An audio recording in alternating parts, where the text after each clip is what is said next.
자, 오늘 79문입니다. 자, 제가 읽습니다. 참신자들도 그들이 불완전하며 많은 유혹과 죄에 빠짐으로 말미암아 은혜의 자리에서 떨어져 나가게 되는가?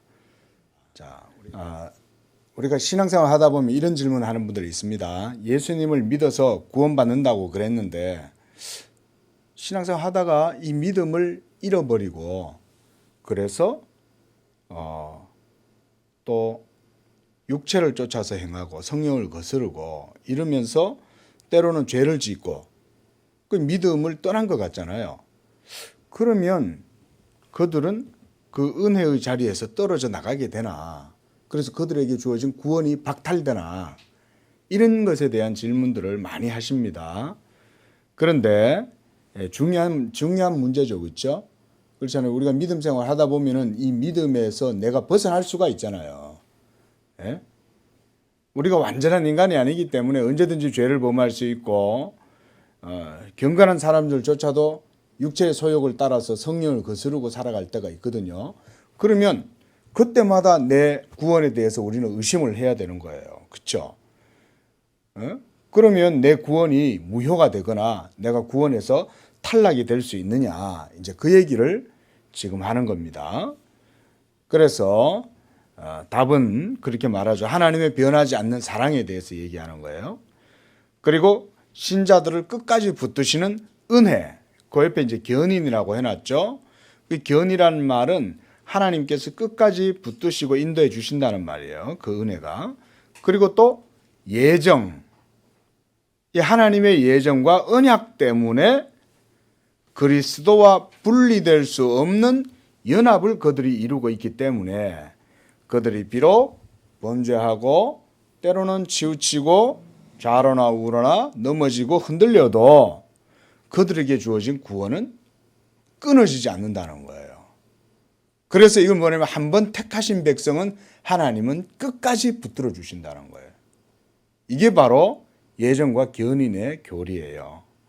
그래서 참신자들도 불완전해서 유혹과 죄에 빠져서 살아가지만 은혜의 자리에서 떨어져 나가지를 않습니다. 그리고 그 밑에서 네 번째 줄 보면 참신자들은 은혜의 자리에서 완전히 혹은 끝끝내 타락할 수 없을 뿐만 아니라 하나님의 능력에 의해서 믿음으로 구원에 이르기까지 지켜지게 된다는 거예요.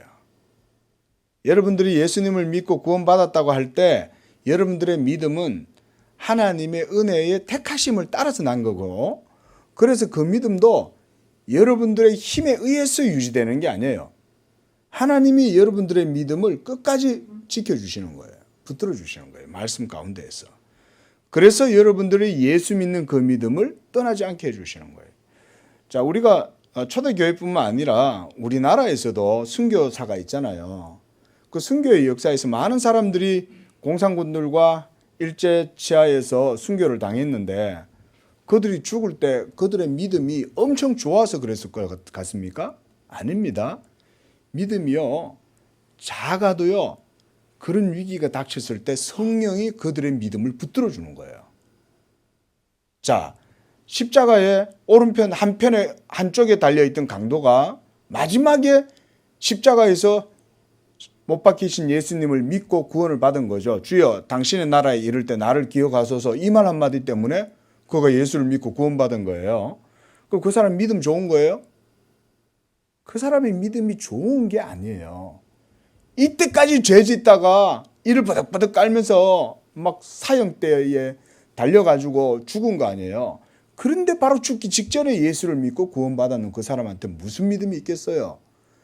그런데 그 사람이 천국을 가게 됐는데, 그렇다면 그 사람이 천국 가게 된 이유는 그 사람이 믿었지만 그 믿음을 돕고 일으키신 하나님의 은혜가 역사했기 때문에 그런 거예요.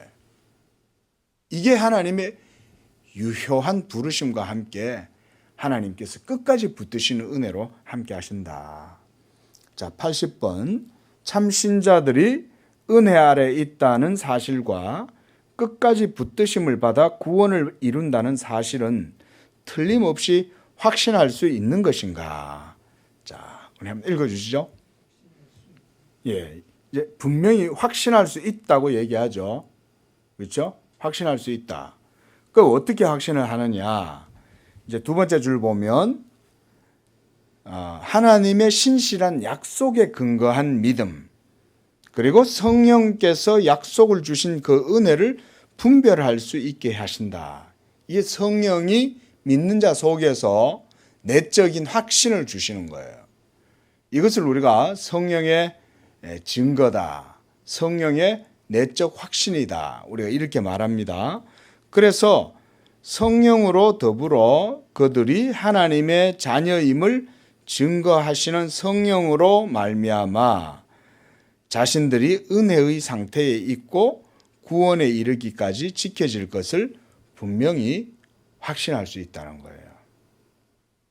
그러니까 여러분, 내 행위와 또는 내 어떤 수고와 노력, 내 의지, 심지어 내 어떤 지혜, 열정 이런 것 때문에 확신을 갖는 게 아니라는 거죠. 그런 것으로는 확신 못 얻습니다. 그래서 여러분, 행위에 의해 기초를 두고 신앙생활 하는 사람은 반드시 넘어집니다. 우리가 요즘 스캔들 때문에 문제가 많잖아요. 보세요. 자기가 깨끗하다고 생각하는 사람들은 반드시 넘어져요. 그래서 여러분, 성경은 뭐라고 가르치냐면 너무 의로운 척도 하지 말고 너무 죄 가운데도 있어도 안 되고 또 죄를 지어서도 안 되지만 너무 의롭다고도 하지 말라는 거예요. 그 말은 뭐냐면 대충 두리뭉실하게 살아라 이 말이 아닙니다, 여러분. 그게 아니라 하나님 앞에서 겸손하게 늘 외줄타기처럼 겸손하게 자신을 늘 하나님 앞에서 서 있어라 이 말인 거예요. 좌로나 우로나 치우칠 때가 있어도 흔들려도 항상 믿음의 말씀 위에 서서 그렇게 외줄타기를 하고 걸어가라는 거예요. 그게. 그러니까 여러분, 자기가 의롭다고 생각하고 인권 운동하고 막 다른 사람들을 위해서 막 이렇게 소수의 핍박받는 사람들과 억압받는 사람들, 차별받는 사람들을 위해서 내가 막 사회 정의를 하겠다라고 막 자기가 사회 정의를 부르짖잖아요. 그 부르짖는 사람 마음속에는 반드시 뭐가 있어야 되냐면 그런 운동에 앞장서는 사람은 자기 확신이 있어야 돼요. 그죠? 그런 거 없이 무슨 인권 운동 할 수가 없죠. 그런데 그런 인권 운동 하는 것 자체가 나쁜 건 아닙니다. 그러나 그런 인권 운동을 해도 마음에는 뭔 마음이 있어야 되냐면 나도 반드시 넘어질 수 있고 죄 지을 수 있고 그래서 내 이 죄는 내 힘으로 할 수 없고 내가 하나님을 경외하고 내 모든 죄짐을 예수께 맡겨놔야 내가 이 인권 운동을 온전히 할 수 있다. 요게 되면은 이 사람은 안 무너져요. 근데 대부분의 이 세상에서 특히 우리나라를 보면 소위 이제 진보 진영에 속한 사람들이 그런 일을 많이 했죠. 왜냐하면 이전에 막 그 보수적인 정권들이 잡고 있을 때 그 사람들이 정치 아래에서 막 소외당하고 힘들었던 사람들이 있었잖아요. 그렇잖아요. 우리나라가 지금까지 계속 그러고 살았으니까.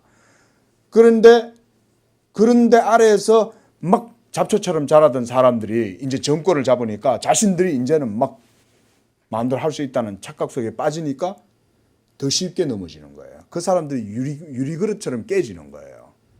에? 그렇다고 보수 정권이 잘했다는 얘기도 아니고 진보 정권이 잘한다는 말도 아니에요, 여러분. 모든 사람들은 다 죄인이에요. 그런데 죄인들이 자기가 정의와 인권을 실천할 수 있고 평등을 세울 수 있다고 착각 속에 빠져 있다 보니까 자기 스스로 자기도 모르게 자기 양심을 속이고 죄를 짓는 거예요. 그러니까 그 실체가 드러나면 나중에는 그 감당을 못하는 거예요. 예? 자, 그러나 보세요. 행위를 의지하지 않고 성령의 내적인 은혜에 늘 민감하게 살고 말씀을 따라 살잖아요. 하나님의 약속을 믿고 살잖아요. 그러면 그런 사람들은 이와 같이 성령의 은혜 안에서 자기의 구원을 확신하고 흔들리지 않는다. 자, 여기까지 하겠습니다.